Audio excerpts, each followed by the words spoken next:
In New York, they got cousins fucking busting at each other. Think about your mothers. Like, what the fuck? What y'all tweaking on y'all family? Yo, it's your boy SPG Mo back at it again with another video. Before we get started, I need y'all to like, comment, subscribe to the boy, you feel me? And turn on your post notifications and follow me on my socials on my mama, bro. We almost at 400 subscribers, so run my shit up. But anyways, today we finna react to the war in the Bronx.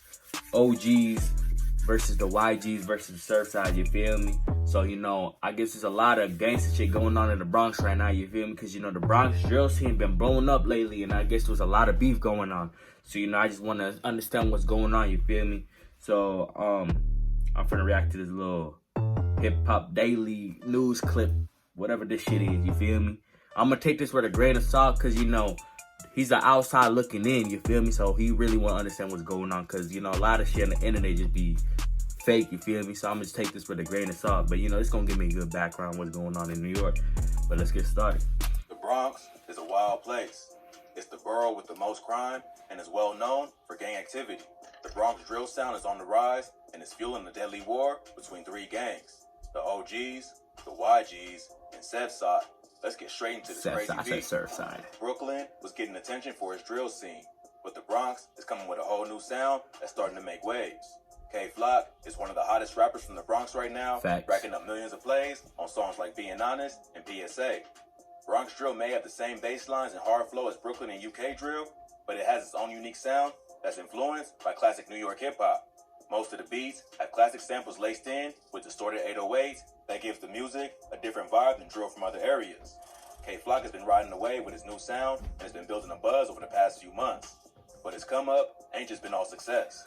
I seen that he has a song with G Herbo, you feel me? Cause you know, New York and Chicago drill, they close in the race, you feel me? If there was a race, Chicago be in first, but New York, you know, New York is up there, you feel me? That shit fire as fuck. But I see the Chi and the New York linking up, it's always gonna be a banger, you feel me? He also suffers from the pain and loss that comes with the street life, losing many friends to gun violence. K-Flock hopped off the curb at a young age and was on the block at like 12 years old. He started rapping because of his homie Dougie B, who's also a rapper and has been featured on multiple tracks. K-Flock's first official track was a remix of the 22G song, Blicky Gang Freestyle, which he titled FTO. 22Gs then gave K-Flock a shout out in a recent interview. I fuck with 22Gs too, fire. In August 2021, he remixed Siggy Black's song, Dishonest, and called it Being Honest. That track quickly racked up millions of views and earned him a feature from G Herbo. Yeah. There's also rumors that he recently signed a 7-figure deal and he's in a good position to take over the Bronx rap scene. But behind all of K-Flock's success is a deadly war that involves his own family members. He's from a blood set around East 187th Street in a hood known as SevSide. SevSide is made up of Mac Baller Brims and Sex Money Murder, and they cool with the Rollin' 80s Crips. SevSide beefs with other gangs in the area, including the OGs, or Original Goons, and the YGs, or Young Gunners. At first, these two was the same gang and controlled a few different projects around Cortlandt Ave, not far from SevSide. But one of the founders of the YGs crossed over another top member, so the dudes in his hood split off to form the OGs. Today, the YGs are one of the most hated gangs in the Bronx, and they beef with almost everyone. One of the YG's main rappers, named D-Thang, is K-Flock's blood cousin. The two rappers have been dissing each other back and forth. D-Thang shocked the whole hood by dropping a Chicago-style drill track called Talking Facts, where he disrespected... See, I know I wasn't tripping, because a lot of people was talking about, nah, you dick riding Chicago drill, that got nothing to do with it. He even said that shit. He said, I reacted to the Talking Facts, and I'm like, this should remind me of a Chicago drill music video. He just said that shit. That shit is fire, though. I ain't gonna lie to you. I thought it was that old block for a second. I ain't gonna lie to you. It's dead ops from damn near every gang the YGs beef with. But the beef ain't start with rap. It began with multiple murders, followed by threats in music and on social media. In July 2021, a 19-year-old rapper who went by the name Ty Swish was shot in the head in the lobby of his apartment building. He ran outside after getting shot, but had been hitting Getting killed outside of your own crib is crazy. I'm a mama, bro. But that happens in life. You lacking, they gonna catch your ass anywhere. Because if it's beef, it never gonna be rest. You know, that shit crazy. And quickly collapsed. A family friend and her 2 kids found him unconscious outside the building. He was rushed to the hospital, but he was dead at the scene. Witnesses say the gunman fled in a dark-colored 4-door sedan, but was never identified. Friends and neighbors said Ty Swish was a good kid who never got in trouble, but he was allegedly from Sex Money Murder, and they would quickly even the score for his death. A few days later, 13-year-old Jerry and Elliott was chased down and killed outside the Angels Cafe in the Belmont neighborhood of the Bronx. Jerry just graduated from junior high and was turning 14 later that month. But even though he was young, he already claimed to be from the Rolling 80s Crips. He had already got arrested 8 times for robbery and assault and spent time in juvie. A friend of Jerry's said the Crips put him on. These game bangers, they getting younger and younger as the years go on my mama, bro. When he was 10 years old, and that she tried to warn him about the lifestyle, but he ain't listen. The murder was captured on surveillance footage and showed Jerry walking down the street with a friend. A black sedan is seen driving up alongside him, then coming to a stop. A masked shooter then hops out and shoots at both of them. His friend ran away, but Jerry falls and then crawls into a local cafe.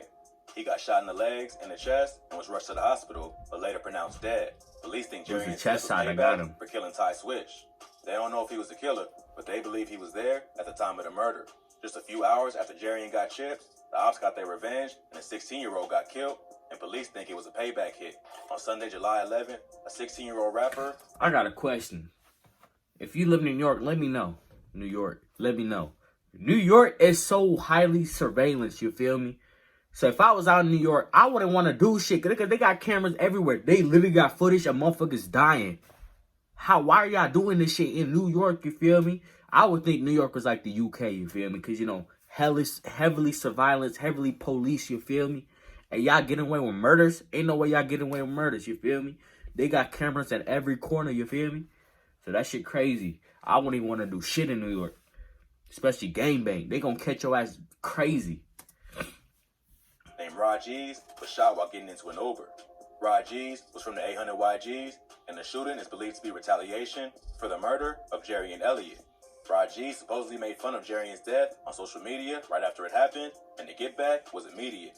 He was on his way to the studio when 2 men on scooters pulled up and started dumping shots into his Uber. The whole thing was captured on the driver's dash cam. He got set up. Someone had to set him up. Ain't no way. The rapper got shot once before, but survived. His mom said he was trying to turn his life around and was focusing on his music career. But he didn't get that chance, and instead became another casualty in this deadly war. But the case is still active, and they both minors, so there ain't too much public info available. With so many deaths on all sides, the beef between the YGs, OGs, and SevSide was really heating up. On August 16th, K-Flock dropped the track, Is You Ready?, where he disses multiple rival rappers, including his own cousin, D-Thang.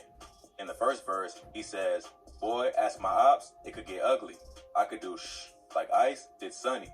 This is referring to the classic film, Paid in Full. In the movie, Mitch, one of the main characters played by Mekhi Phifer, has a younger brother who gets kidnapped for ransom. Mitch tries to get the money, but he gets killed by Rico, played by Cameron, who steals the drugs to pay Sonny's ransom.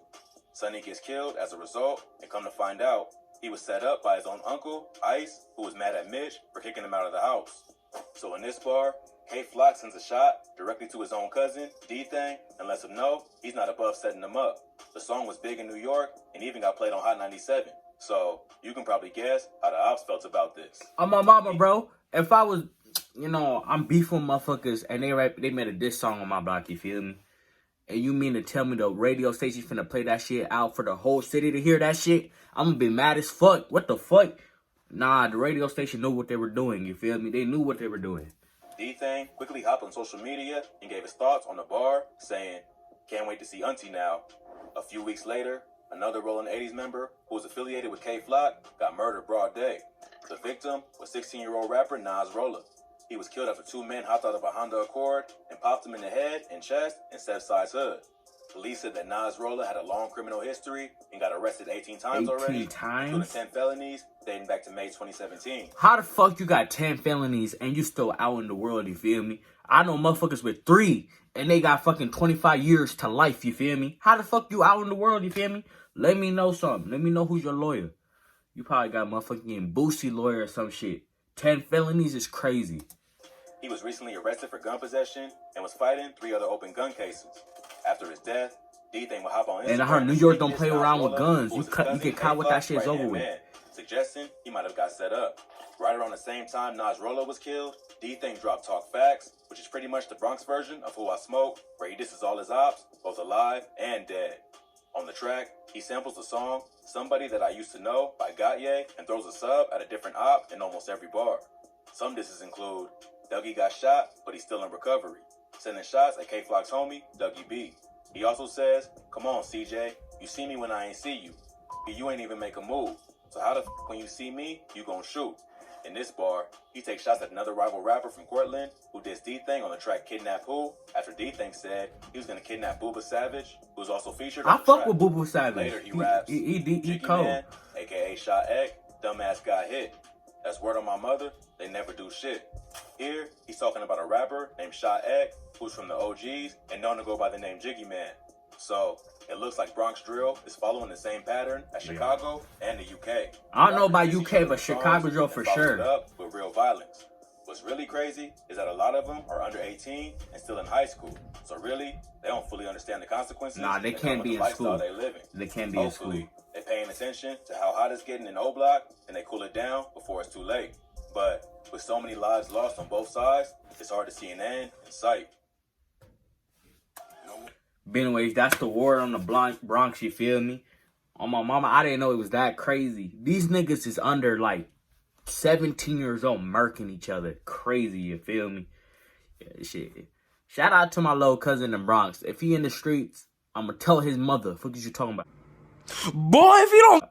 What the fuck did I just say it like that? I'ma tell his mama. But anyways, that's the end of the video. Before we go, if y'all want to react to more hip-hop documentaries, you feel me, beef documentaries, let me know in the comments down below, you feel me. But before we go, though, I need to like, comment, subscribe to the boy, you feel me. I'm going crazy. I'm a mama, bro. Your boy gone.